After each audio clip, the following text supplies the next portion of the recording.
दोस्तों, हम हर हफ्ते आपके लिए ऐसी एनिमेटेड हॉरर कहानियां लाते हैं जो आपके रोंगटे खड़े कर दें। अगर आपको हमारी डरावनी कहानियां पसंद आती हैं, तो वेल बियॉन्ड चैनल को सब्सक्राइब करना बिल्कुल मत भूलिए और बेल आइकन दबाकर हमारी लेटेस्ट वीडियो की नोटिफिकेशन जरूर पाइए। इटली के उत्तर में स्थित मोंटे नेरो नाम का एक पुराना पहाड़ी गांव था।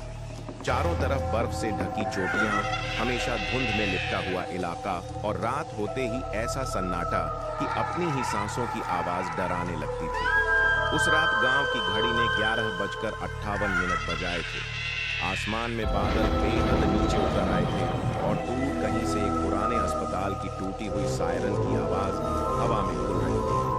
लोरेंजो, 15 साल का एक शांत और डरा सा लड़का, अपने हाथ में दवाइयों की थैली लिए घर लौटा। उसकी मां पिछले कुछ दिनों से बीमार थी और उसके पिता की मौत को अभी सिर्फ 3 महीने ही हुए थे। रास्ता कब्रिस्तान के पास से होकर जाता था। जैसे ही लोरेंजो वहां पहुंचा, उसके पीछे किसी के भारी कदमों की आवाज आई। धप, धप। लोरेंजो रुका। उसका दिल जोर जोर से धड़कने लगा। उसे महसूस हुआ जैसे कोई बहुत भारी चीज जमीन को रगड़ता हुआ उसके पीछे चल रही है।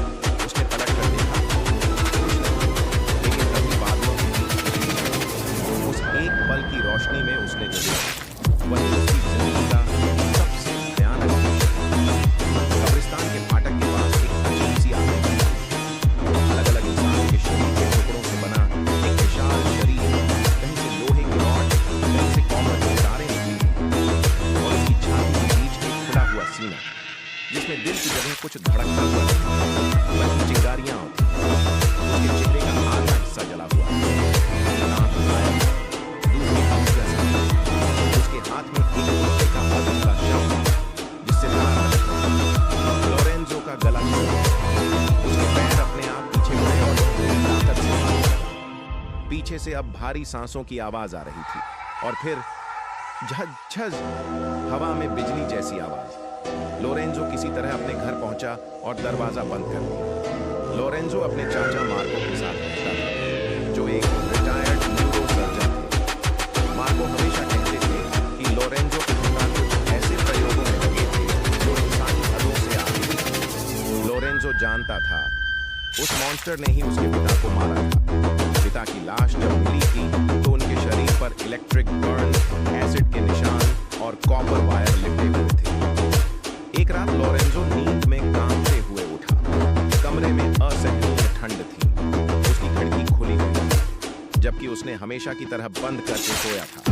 बाहर तेज बारिश और बिजली कड़क रही थी और तभी उसने दीवार पर एक बहुत बड़ी परछाई देखी। बिजली चमकी और इस बार उस मॉन्स्टर के हाथ में लोरेंजो के पिता का कटा हुआ सिर था। लोरेंजो चीखता हुआ चाचा के कमरे की ओर भागा। मार्को ने उसे छुआ। लोरेंजो तेज बुखार में था। सुबह जब लोरेंजो उठा तो उसके कमरे के बाहर कई छोटे जानवरों की लाशें पड़ी थीं। किसी का सिर दूसरे के शरीर से जुड़ा हुआ, कहीं टांगे उल्टी दिशा में, हर शरीर पर इलेक्ट्रिक शॉक के निशान। चारों तरफ कॉपर वायर बिखरे हुए थे। जब उसने चाचा को दिखाया, वह कुछ भी नहीं था। गांव वालों को यकीन हो गया कि लोरेंजो पागल हो चुका है। आखिरकार एक रात चाचा मार्को ने सच बताया। उन्होंने कहा, लोरेंजो के पिता एक ऐसी डेड बॉडी पर प्रयोग कर रहे थे जिसे अलग अलग लाशों से जोड़कर बनाया गया था। जिस इंसान का चेहरा इस्तेमाल किया गया था, वह एक अपराधी था जिसे इलेक्ट्रिक चेयर से मारा गया था। मरते वक्त उसने बदले की कसम खाई थी और उसकी आत्मा ने उसी शरीर पर कब्जा कर लिया। तभी अचानक घर की सारी लाइट्स फड़कने लगी। दरवाजे खिड़कियां अपने आप खुल गई।